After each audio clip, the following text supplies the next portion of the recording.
Hey everyone, Drew Hinton here with Aero Safety. Today's the start of the 2022 National Safety Stand Down to prevent falls in construction. Now I know this week is focused on the construction industry, but fall hazards are across all industries. No matter if you're in construction, you're in manufacturing, you're in oil and gas, aviation, you name it, you've probably got some type of exposure to fall hazards. So some of that may be prevented by guardrails, but we're going to focus on a rescue plan. So if you are wearing a harness and a lanyard that's attached to some kind of anchorage, you're using a fall arrest system, then you have to have a rescue plan in place. That's stamped across all documents that you will ever find anything doing fall protection. So if you look at OSHA, they tell you have to have a rescue plan that provides for a prompt rescue. And so I'm using those air quotes there because that terminology is very loose. It doesn't really give you a time frame of what prompt actually means. If you look at ANSI standards, if you look at the ANSI Z359 standard, which is the fall protection code, they're going to tell you have a 6-minute rescue plan. So it gives you something tangible that you can work with to figure out if you have that prompt rescue in place. So there's a couple different options for this. If you want to do a self-rescue, I know there's a couple manufacturers out there that have a self-rescue pack. You can put it on the back of the harness. It lowers the person down. Or there's assisted rescue, so in-house rescue to where there's somebody close by in the work area that can help get you down. And so there may be some little minimal training that's involved depending on the complexity of that rescue. But kind of the common response I get is, well, I'll throw a ladder up there. I'll throw an A-frame or an extension ladder up there and get the person down. And it's actually a lot more difficult than you might think in order to do that. If they're conscious, then they can probably work with you a little bit. But if they're not, if they're unconscious or in that pre-syncope episode to where they're kind of going in and out of consciousness, it may be more difficult because you're hitting a lot of that dead weight.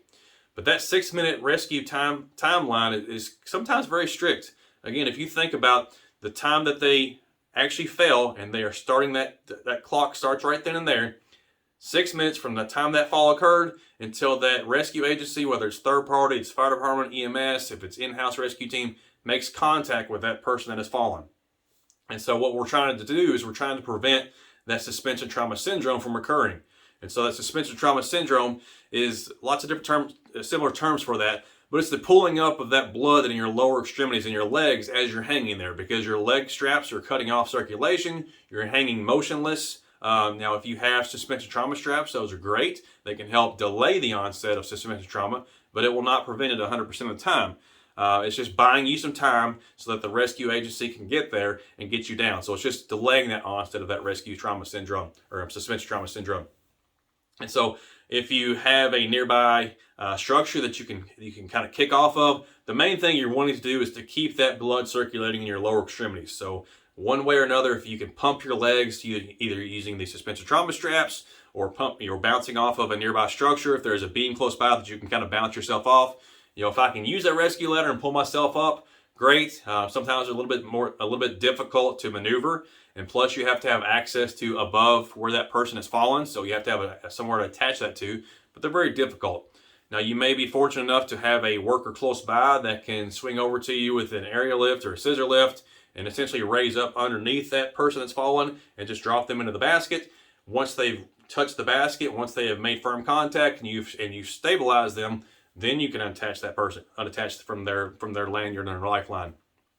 But one thing we really want to focus on is a lot of agencies were relying on the outside agencies. So it could be professional third-party consulting firms or rescue standby services, but a lot of people are relying on the 911 call.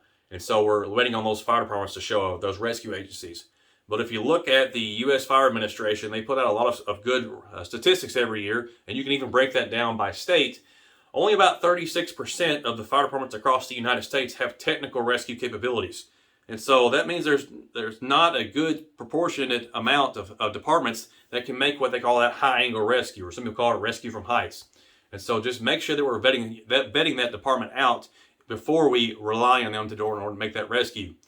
And so if we're going to use them, ANSI Z359 also gives you some additional questions and things to consider and to help you determine whether or not that fire department or EMS or rescue service can make that appropriate rescue. So fire departments are required under NFPA 101 to have some generic guidelines and pre-plans in place, but they're not specific to your site in most cases. And so what you want to do is you want to have them come out to your site, have them do a site visit, look at your hazards. So they need to figure out how high they need to reach. So maybe it's 15 feet off the ground, maybe it's 50 feet off the ground. And so if it's some extravagant amount of height, let's say 50, 100 feet, do they have an aerial ladder that will even reach that area? If it's inside, they most likely can't bring their apparatus inside, so that may be a limitation of that. Now, if it's outside, you're doing roof work and you're falling off a roof, they can probably get at least close to you and get you down in a prompt manner. But again, you need to have them come out there, look at your site, develop a site-specific pre-plan for your area, and this is all based on the area where they will be working at. So if you have multiple fall hazards, then you may have to develop multiple rescue procedures, all depending on how they are going to be working, what type of system they're going to be setting up. But one thing that a lot of people don't take into consideration is that once that person has fallen, their anchor point is now out of service as well, because it's been impacted by a load. You don't know what the structural integrity of that is, and so you may have to find an alternative anchor point. Even if you have an in-house rescue team, now you have to find a secondary anchor point to tie off to just to make that rescue. So there's a lot of different standards out there that will help facilitate this. If you're working on aerial lifts, scissor lifts, or what they call now mobile elevating work platforms, or MUPs, the ANSI 892 standards also have some specific procedures that if you're going to use another MUP, another scissor lift, another aerial lift, how to get somebody else down from another basket. And so there's lots of different standards out there to help with that. But again, making sure that we have that 6-minute rescue plan is going to be critical for prohibiting that development of that suspension trauma syndrome. So if we do get somebody down, what we want to do is, if they're conscious, if they're able to sit up, if they're not showing signs of shock, which typically is a pale, cool, and clammy skin, if they're not having any issues and they want to sit up in a chair, let them sit up. But if you start noticing that either they're going in and out of consciousness, or you start noticing those signs of what they call hypovolemic shock, those pale, cool, and clammy skin, maybe they're thirsty, nauseated, lots of different issues there, then you want to lay them flat on the ground, because you want that blood to go back to your core organs, your lung, your heart, your brain, all the important stuff, and so that we can help get the blood circulating back through there. Because if you've been held motionless on there, you're likely going several minutes without adequate blood flow. So you may have some blood flow going through there, but it's not normal blood flow. So you're having that low blood volume throughout your whole body. And so there is a risk of the acidic blood and kind of the metabolic waste and byproducts that are being produced in your lower extremities while you're hanging up there, going back to your heart and potential other medical conditions. But your main priority is, if you're losing blood flow to your heart and your core organs, you want to get that recirculating as quickly as possible. So get them down as possible.